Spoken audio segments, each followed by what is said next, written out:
Здравейте, казвам се Ивайло Цанев от село Милковица, община Гулянци, област Плевен. Българин по национално съм, 42 годишен. Образованието ми е средно.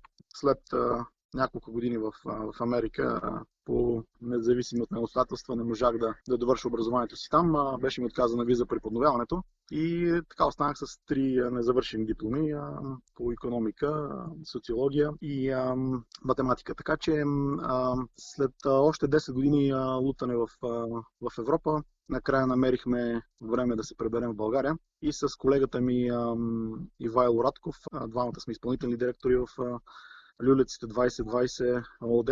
С него решихме да захванем едно общо начинание, бизнес с рибарници. Тези рибарници бяха занемарени през годините. Решихме да се прочисти, да се изсекат дърветата наоколо, да се получи необходимата документация, която е необходима за да бъде всичко легално.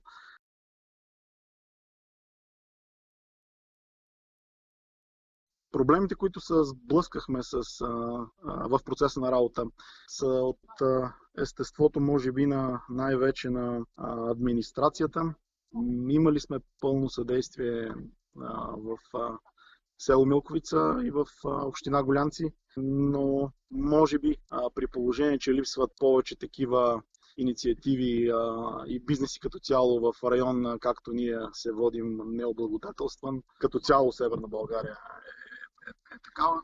Може би е добре, ако дали на областно, дали на общинско ниво, да се организират, може би, екипи, които да подпомагат дейностите свързани с документация, разрешителни и така нататък.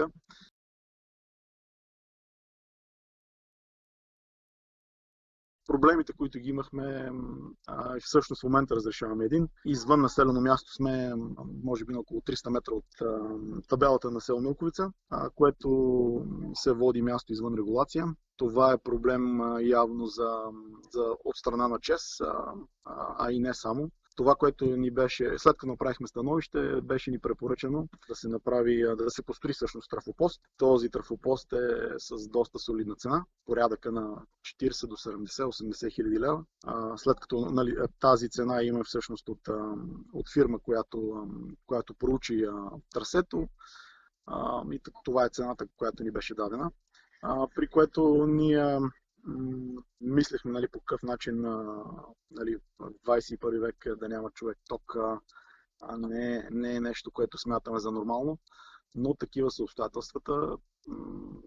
Решихме да си сложим соларна централа, фотоволтаична централа с фотоволтаични панели.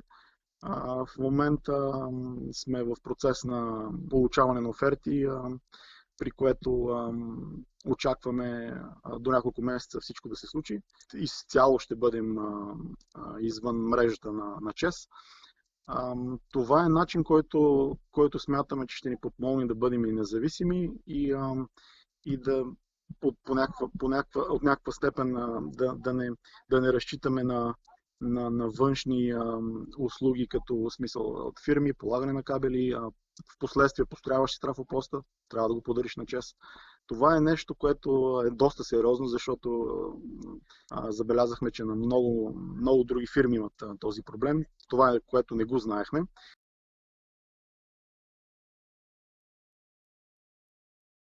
Моята препоръка към всички, които се занимават с подобни дейности, най-вече когато си извън регулация, е да проучат обстойно тези проблеми, защото ние смятахме, че са маловажни, но всъщност се оказаха доста важни. Това може да бъде сериозна пречка и спънка за който и да е бизнес в каквато и да е насока.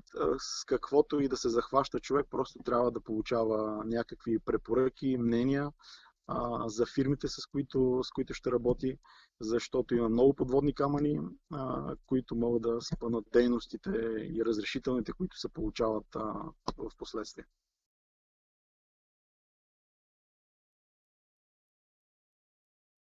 Брой ангажираните всъщност сме само аз и колегата. Източници за финансиране със собствени средства от чужбина. Смятаме за първата година от стартирането на бизнеса да наемем един работник, в последствие с вероятност до 5, с което се надяваме да подпомогнем местната икономика. Броя на ангажираните, евентуално, надяваме се, ако всичко върви както трябва, на втората година вече да имаме прогресивно да нарастват работниците в сферата.